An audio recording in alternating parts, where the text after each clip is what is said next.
Today I want to ride for my closest relatives who have been affected by cancer. I want to dedicate my ride today for my granddad who passed away from melanoma. I ride for my aunt. She passed away in 1995 from cancer. My dad was diagnosed with cancer when I was 9 years old. I ride for my uncle who passed away 3 years ago. I want to ride for the original reason I joined the organization, which is my aunt who died of colon cancer. I want to ride for my grandpa. I dedicate my summer to people who have lost their battle at a really young age. I ride first and foremost for my grandma. Today I'd like to ride for my little brother's best friend. I ride predominantly for my mother. That's why I joined this organization. I ride for the people we meet along the way.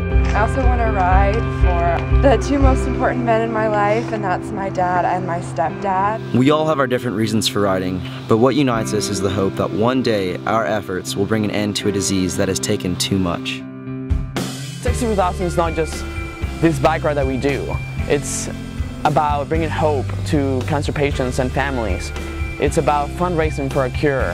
It's about volunteering in the community so then we have more awareness about what we do. I think it's great that being so young we're able to do something so big and really make it the focus of our summer and really be able to become ambassadors in the fight against cancer.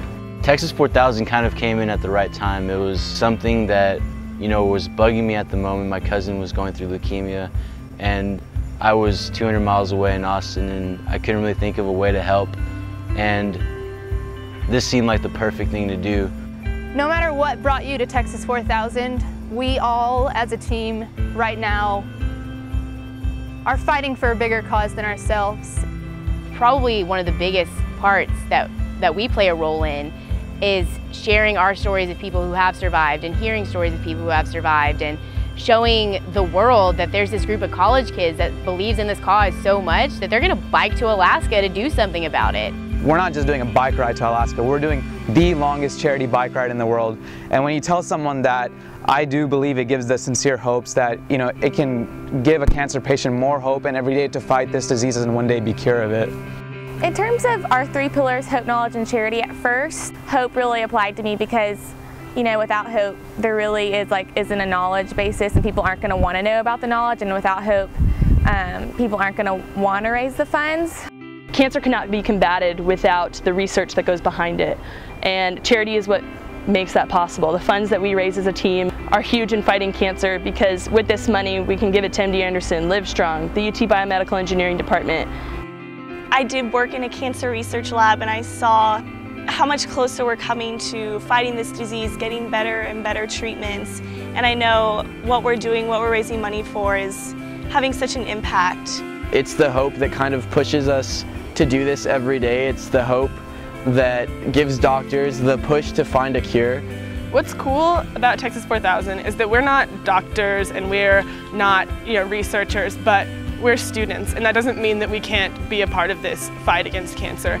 And so we take what we have, which is right now our youth and our bodies, and we push them to the limits. To see that group of young people say, yeah, we're going to bike to Alaska and we're going to raise a minimum of $4,500 for each rider, and that's all going to go to cancer research, that was inspiring. That sense and that closeness, I feel like I've never felt so much a part of a family before, and that's the biggest thing that I feel with my team is that I'm surrounded by my family and people that I love and people that I would do anything for. The previous teams have left behind such a strong and enduring legacy, not just in the videos and pictures that they took and the vlogs that they wrote, but in the culture and the sense of determination, purpose, and dedication they've instilled in us. I always ask alumni, how do you do it? How do you bike to Alaska? And I kind of got an interesting answer, which was, well, you just keep pedaling. We've had an alumni tell us before, don't let this ride be the best thing that you ever do. And that's kind of stuck with me and some of my teammates. We talk about it all the time. We want to do something bigger. We want to do something better. We want to continue to find amazing opportunities like this and really take advantage of what we are capable of doing as people. Every time I put on this jersey, I am so proud. I've never been more proud of an organization before. I do hope in the sincere effort that with the money that we raise and through the knowledge and hope that we spread, that everyone can be educated and make the right steps to prevent cancer in their lives. it's not impossible. And I think that's the message that we're trying to send, that if we can bike from here to Alaska in 70 days, then there's no way that with all of the intellectual scientists we have in this country, we can't find a cure. And we're fighting every day for your tomorrow. Good evening, everyone. On behalf of everybody at the Lance Armstrong Foundation, I just want to say congratulations. 4,000 miles, Austin to Alaska. People always talk about the Tour de France and how grueling it is, and it's only 2,500 miles. You've been a heck of a lot farther than we ever did. But I think the real point of the story is what it takes to get to that destination. It's not as if you just rode 4,000 miles. You had to dedicate, obviously, your entire summer of doing it. But it took months and months and months of preparation and training and sacrifice. And some of you probably didn't, hadn't even ridden a 100-mile ride before, so you have to learn all the technical parts of cycling and all of the hassles that come with it, and all the dangers, quite frankly, that come with it sometimes. So, again, on behalf of all of us, thank you so much.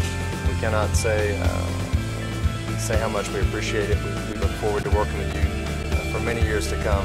Have a great evening. Enjoy yourselves. And congratulations again. There's one thing that I tell people all the time, and after they ask me, how's the ride? And I say, well, I felt alive in many ways. And that's because through the ride, you feel every emotion possible and that a human can feel. To me, it became prevalent on day 70 in our ride dedication circle when we were done with our personal fight, but knowing that there are still people back at home who are not done with theirs, and just realizing that cancer doesn't ever stop, and it's not going to stop unless we keep going and we outpace it. The ride doesn't end just because you've crossed a finish line. That just means that you become a new type of fighter and you fight cancer in a new way. At that very moment, you know that you spent your summer doing something that is irreplaceable, just absolutely non-repeatable, forever life-changing. And that's when it all kind of hits you. And you let it soak in. So it's a weird thing to be training for something for so long, and then you cross the finish line and you think, okay, like I did it, and so cancer should be done. But ultimately, even though my ride is over, people are still fighting, and so my team, next year's team, the past teams, all the teams in the future, we still need a lot of help. And there are a lot of ways to be a part of Texas 4000, and the biggest thing that you can do is just support us. It's been a great journey, but ultimately there are a lot of journeys that aren't over yet. This fight doesn't just mean that you have to be a college student who's crazy enough to ride their bike to Alaska. This fight entails everybody to support us, whether you're a family member sending their child off or a friend who's supporting in monetary values. Anybody can be a part of Texas 4000, and the more money that we get truly can go to cancer research. Since we are such a grassroots organization, we are able to give a large chunk to cancer. No matter how close we were to Austin, or how close we were to Anchorage, people are still just absolutely blown away by what we do. And if you go back to the heart of it all, it actually just really comes down to all the donations I received. You know, the fact that we were able to even leave Austin in the first place was because we were able to raise $4,500. I think it's absolutely crucial and absolutely necessary that we somehow keep receiving the support that we receive, more support than we've ever gotten before. And just know that our gratefulness just doesn't end at the end of 70 days. Our gratefulness ends for as long as we carry these memories. Texas 4000, it's for everyone really. We have riders that bike ride from Austin to Anchorage, but everyone can join in the fight. For the future teams, I hope that it's as healing and growing as it is for them, as it was for me and my teammates. Even though our ride is over, like, our contribution to the fight isn't over, and I'm definitely gonna find ways to keep helping. It's crazy to think about, but it means we've done what we came here to do. We rode our bike to Alaska and we made a difference. Like we helped. So here's one step, one pedal closer to a cure.